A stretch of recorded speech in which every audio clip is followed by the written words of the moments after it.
90 రోజుల ఎమ్మెల్యేగా మంత్రిగా చరిత్ర సృష్టించిన యువ నాయకుడు సుభాష్.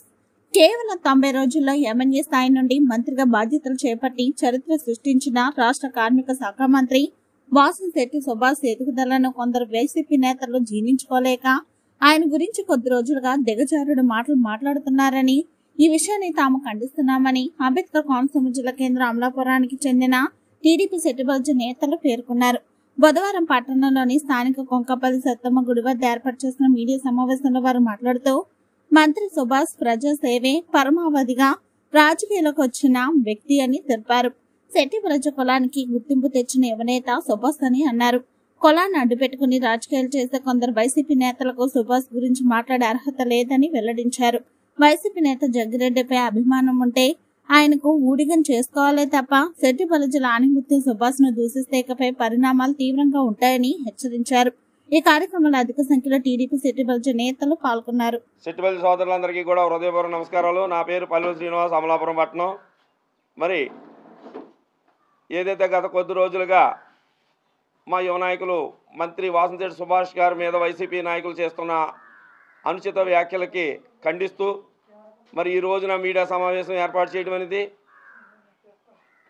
అయ్యా వైసీపీ నాయకులు మీకు ఒకటే చెప్తున్నాం, మరి మా తెలుగుదేశం పార్టీ విశ్వవిఖ్యాత నట సార్వభౌమ మన ఎన్టీ రామారావు గారు 9 నెలల్లో కష్టపడి ఆయన పార్టీని ఆవిర్భవించిన తర్వాత 9 నెలలకి ఆయన ముఖ్యమంత్రి అయితే, మరి ఈనాడు ఈ యువ నాయకుడు 90 రోజుల్లో ఒక అనుభవం ఉన్న ప్రపంచ విజనరీ ఉన్న చంద్రబాబు నాయుడు గారు ఎంతో ఆలోచన చేసి మరి సుభాష్ గారికి సీట్ ఇవ్వడం, 90 రోజుల్లోనే ఆయన ఎమ్మెల్యే అయ్యి మినిస్టర్ అవ్వడం కూడా మీరు జీర్ణించుకోలేకపోతున్నారు. మరి ఆయన స్థాయి గురించి మీరు మాట్లాడుతున్నారు. ఈ 90 రోజుల్లో ఆయన ఎమ్మెల్యే అయ్యి మినిస్టర్ అయిన స్థాయిని మీరు మరి మీ స్థాయి ఏంటని కూడా మేము ప్రశ్నిస్తూ ఉన్నాం. మరి జగ్గిరెడ్డి గారు కాపుల్లో కలిపేస్తున్నారు శెట్టి బలజీలు అన్నప్పుడు మరి మీ నాయకులందరూ కూడా చెప్పుల దండలు వేసుకుని తిరిగారని కూడా మేము ప్రశ్నిస్తున్నాం. ఆ రోజు జగ్గిరెడ్డి గారి మాటని మీరు ఖండించకపోగా ఈ రోజున మన యువ నాయకులు వాసంశెట్టి సుభాష్ గారిని మీరు అనుచిత వ్యాఖ్యలతో అణువణువున విమర్శిస్తూ ఉన్నారు.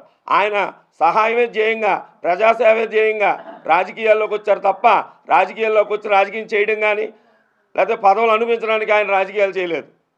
మీరు మరొక విషయం, ఈ శెట్టి బలజ సామాజిక వర్గాన్ని ఆనాడు ప్రభాకర్ రావు గారు కులమంతా కలిసి అనేక సార్లు ఎమ్మెల్యేని చేస్తే మంత్రి పదవి కోసం ఆనాడు ఇదే యుక్త వయసులో ఉన్న సూర్యనారాయణరావు గారు రావులపాలెంలో ఒక మహాసభను పెట్టి శెట్టి బలజ గుర్తింపు తెచ్చిన మహా వ్యక్తి సూర్యనారాయణరావు గారు. ఆనాడు ఆయనకు మంత్రి పదవి వచ్చింది. ఈనాడు మళ్ళీ కులానికి ఒక గుర్తింపుని తెచ్చి మీలాంటి వాళ్ళు చౌకబారుతనంతో తప్పుడు కేసులు పెట్టి శిక్షిస్తున్నప్పుడు ఆర్తనాదాలకి కులంలో ఉన్న ఆడవాళ్ళు పిల్లలు ఆర్తనాదాలకి ఆయన ఎంతో ఇదైపోయి ఈ కేసుల నుంచి బయటపడేసి నేనున్నాను మీకు అని భరోసా ఇచ్చిన యువ నాయకుడు మన వాసంశెట్టి సుభాష్ గారు. మరి అలాగా ఆయనలాగా మీరు ఏ రోజుని కూడా కులం పట్ల ఏ రోజుని కూడా ఒక అంకిత భావంతో ఏ పని చేయలేదు. కులాన్ని అడ్డెట్టుకుని కులాన్ని దూషించడం, కులాన్ని అడ్డెట్టుకుని పదవులు చేయడం, కులాన్ని దూషించడమే పనిగా మీకు ఉంది.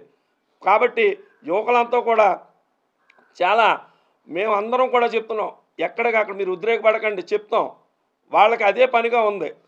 మేమందరం మాట్లాడతామని చెప్పడం కూడా జరిగింది. మరొక విషయం ఏంటంటే, మీరు ఆయన ఒక ఆర్థిక సంపదను అడ్డెట్టుకుని కూడా మీరు రాజకీయ పదవులు చేశారు. ఇవాళ జగ్గిరెడ్డి గారి కంటే సామాజికంగానూ ఆర్థికంగానూ రాజకీయంగానూ నీకు ఏ స్థాయి అని అడుగుతున్నారు. ఆర్థికంగా ఆయన ఇచ్చిన గుప్త నిధులు ఏమైనా ఉంటే మీరు లెక్క పెట్టుకోండి, జగ్గిరెడ్డి గారు ఇచ్చిన గుప్త నిధులు. అంతేగాని సామాజికంగా సేవ చేస్తున్న ఈ మా నాయకుడిని విమర్శిస్తే మాత్రం ఊరుకునేది లేదు. అదే రకంగా ఇంకొక ముఖ్యమైన విషయం, సామాజికంగా జగ్గిరెడ్డి గారికి ఏ స్థాయి ఉంది మన శెట్టి బలజీలో యువ నాయకుడికి అని అడుగుతున్నారు. శెట్టి బలజీ జాతి అంతా రెడ్డి గారికి ఊడుగుం చేయాలని అనుకుంటున్నారా? మీరు ఊడుగుం చేస్తే ఊడుగుం చేయండి, రెడ్డి గారికి మీరు వెళ్ళి భజన చేయండి. అంతేగాని శెట్టి బలజీ జాతిలో పుట్టిన ఒక ఆణిముత్యం వాసంశెట్టి సుభాష్ గారిని అంటే యావత్తు జాతిని అన్నట్టుగానే ఇక్కడ ఒక ఇది ఏర్పడుతుంది. అది మాత్రం గుర్తుంచుకోండి. మిమ్మల్ని అంటే ఎవడో పట్టించుకోవడం, ఎందుకంటే మీ గురించి మీ జీవితాల గురించి అందరూ తెలుసున్న వాళ్ళే. మరి సూర్యనారాయణరావు గారు ఎంతో పెద్ద వ్యక్తి. ఆయన ఏ పార్టీలో ఉన్నప్పటికీ కులంలో ఆయన ఒక పెద్దరికం, ఆయన ప్రతి ఒక్కరికి కూడా ఆదర్శవంతం. మరి అలాంటి ఆయన్ని ఒక రోడ్డు విషయంలోనే అయ్యి మాట్లాడుతూ కౌన్సిల్లో ఆ పెద్ద వ్యక్తి యొక్క వయసుని ఆయన ఒక పదవిని కూడా గౌరవించకుండా చాలే కూర్చో కూర్చో అని అన్నారు మీరు. అదా మీది? కులంలో ఉన్న నాయకుడిని గౌరవించుకున్న సంస్కారం మీకుందా? ఈ రోజున మీరు ఏ స్థాయిలో ఉండి మీరు సుభాష్ గారిని మీరు విమర్శిస్తున్నారు? ఒక్కసారి మీరు ఆ పెద్ద ఆయన అంటే ఒక లెజెండ్. ప్రతి ఒక్కరు కూడా అధికార యంత్రాంగం ఏ పార్టీ ఉండవండి, అధికార యంత్రాంగం అవ్వచ్చు, పార్టీలు అవ్వచ్చు, రాజకీయ నాయకులు కావచ్చు, ఎవరికైనా లెజెండ్. అలాంటి లెజెండ్ని మీరు అక్కడ మేము చాలా దిగ్భ్రాంతి చెందాం ఆ విషయంలో. కానీ ఆయన ఎందుకో ఆలోచించారో ఆ ఆలోచన వెనకాల కూడా చాలా విషయం ఉంటుంది. ఎదురెదరు మీకు అన్నీ తెలుస్తాయి. పైగా మాకు ఆనందరావు గారు మేమందరం మంత్రి గారు మేమందరం కలిసి అభివృద్ధి పనుల్లో మేము దూసుకుపోతుంటే ఆనందరావు గారు అవినీతిని బయట పెట్టలేరా, చేయలేరా అని మీరు అడుగుతున్నారు. ఆయన చేతులతోటే ఆయనే బయటికి తీస్తారు అన్నీ, కంగారు పడకుండా ఉంటే. ఆయన ఒక లెజిస్లేటివ్ పవర్లో ఉన్నారు కాబట్టి ఆయనకి అన్నీ తెలుసు. ఆయన న్యాయశాస్త్రాన్ని చదివి ఉన్నాడు.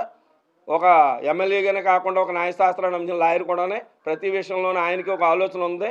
అభివృద్ధి పదంలో అవినీతి పనులు కూడా బయటికి లాగి ఒక మంచి నాయకుడిగా ఆయన ప్రతి ఒక్కరిలోనూ కూడా ముందుకు దూసుకుపోతున్నాడు. ఆనందరావు గారు మీద లేకపోతే మాకు ఆనందరావు గారికి మధ్యలో పెట్టేద్దాం, ఏదో ఇంక ఇలాగే పెట్టేసి సలిమంట కాగుదాం అన్న విషయాల్ని మీరు ఇంక మానేసి మీరు ఇంకా ఏ రాజకీయ పార్టీని ఎన్నుకోవాలో లేకపోతే మీ రాజకీయ భవిష్యత్తు ఎలా ఉందో అది ఆలోచించుకోండి. ధన్యవాదాలు.